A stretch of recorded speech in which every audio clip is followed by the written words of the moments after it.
بارزانی سەردانی سەنگەرەکانی بەرگری پێشمەرگە قارەمانەکانی کوردستانی کرد لە دوو میحوەری ڕۆبڕۆبوونەوە لەگەڵ تیرۆریستان.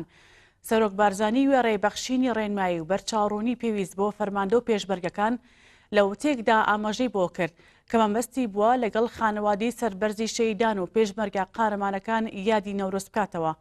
سەرۆک بارزانی ڕاگەیاند سپاس و پێزانینی خۆم بۆ ڕۆڵی قارەمانانەی فەرماندە و پێشمەرگەگیان لە سەردەستەکانی کوردستان دەردەبڕم و ئازایەتی و بوێری ئێوە سەری هەمومانی بەرز کردەوە. سەرۆک بارزانی ئاماژەی بە مێژووی خەباتی ڕزگاری خوازی گەلی کورد کرد و ڕاگەیاند بەر لە 2750 ساڵ کورد لە پێناو سەربەخۆی و سەرفرازی تێکۆشاوە. ئەلەو ڕۆژەوەی کاوەی ئاسنگەر سەری زوحاکی پان کردەوە تاکو گەیشتۆتە شێخ عەبدوڵڵای نەهری، شێخ سەعیدی پیران، سەیید ڕزا، شێخ مەحموودی نەمر، شێخ عەبدولسەلامی شەهîد، پێشەوا قازی، شێخ ئەحمەدی بارزان و مەلا مستەفای بارزانی.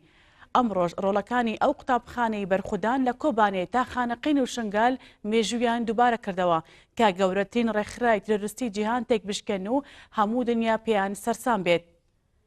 سەرۆک بارزانی ڕاشی گەیاند ئێمە هەمومان قوتابی ئەو قوتابخانەین کەوا پەروەردە کراوین لە پێناو سەربەرزی وڵاتە گیانفیدا بین چونکە ژیانی بندەستی هەمان مردنە.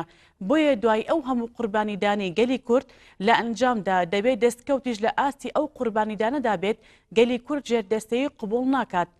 سەرۆک بارزانی جەختی کردەوە کە ئێستا تیرۆریستان ڕۆژ لە دوای ڕۆژ زیاتر لاواز دەبن و ئەفسانەی داعش لەسەر دەستی پێشمەرگە تێکشکاو ئێستا توانەی ئەویان نەماوە ببنە هەڕەشە لەسەر کوردستان. سەرۆک بارزانی جارێکی دیکە ئامۆژگاری پێشمەرگەکانی کرد کە پابەندی ڕەوشتی بەرزی کوردایەتی بن و نابێ بە هیچ شێوەیەک ڕێگە بدرێ بێڕێزی بە تەرمی کوژراوانی دوژمن بکرێت.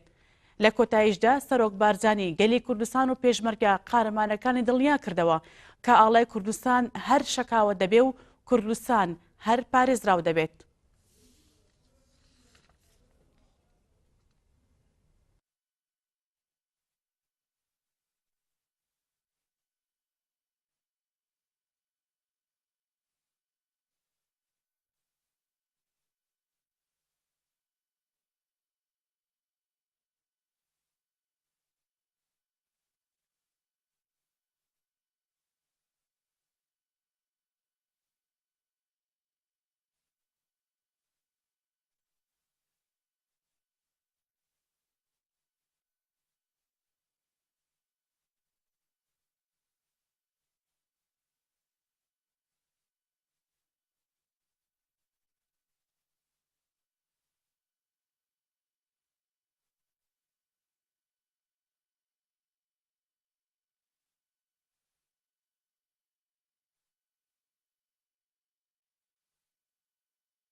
بس با و نوروزه او روز نوروزه هم وقتی در خون سیران آوانم بگم سلام علیکم برگام کردم و همین بسیارا خانه بود که ما دست خوشی لب کردم و دلگاهی لب کردم خوشحال بود.